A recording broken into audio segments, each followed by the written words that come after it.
जब भारत ने बदल दिया दक्षिण एशिया का नक्शा, पाक के 93,000 सैनिकों ने क्यों टेके थे घुटने। नई दिल्ली विजय दिवस। भारत हर साल 16 दिसंबर को विजय दिवस मनाता है। भारत ने 1971 के युद्ध में पाक को धूल चटाई थी, जिसका जश्न इस दिन मनाया जाता है। 1971 युद्ध में पाकिस्तानी सेना का सरेंडर एक ऐतिहासिक घटना थी, जिसने बांग्लादेश की स्वतंत्रता की घोषणा की।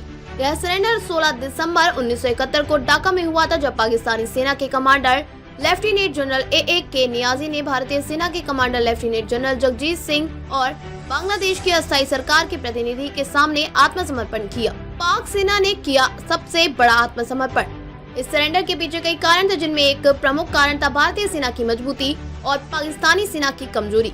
भारतीय सेना ने पाकिस्तानी सेना को कई मोर्चों पर पराजित किया और ढाका की ओर बढ़ रही थी। सरेंडर के बाद पाकिस्तानी सेना के 93,000 सैनिकों ने आत्मसमर्पण किया, जो द्वितीय विश्व युद्ध के बाद सबसे बड़ा आत्मसमर्पण था। इस सरेंडर ने बांग्लादेश की स्वतंत्रता की घोषणा की और पाकिस्तान के लिए एक बड़ी हार का प्रतीक बन गया।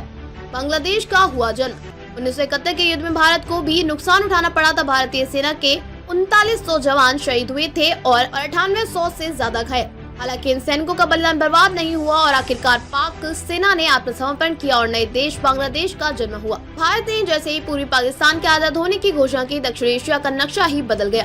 Commander lieutenant general Jagjit Singh ने पाकिस्तानी सेना के commander lieutenant general A.A.K. Niazi की सेना का आत्मसमर्पण करा दिया। भारत पाक युद्ध की कहानी 3 दिसंबर 1971 को भारत पाकिस्तान युद्ध की शुरुआत हुई थी। पाकिस्तान ने 11 भारतीय वायु सेना स्टेशनों पर हवाई हमले किए। युद्ध पूर्वी और पश्चिमी दोनों मोर्चों पर लड़ा गया। 4 दिसंबर 1971 को भारत ने ऑपरेशन ट्राइडेंट शुरू किया। इंदिरा गांधी ने आधी रात को ऑल इंडिया रेडियो से इस युद्ध की घोषणा की थी।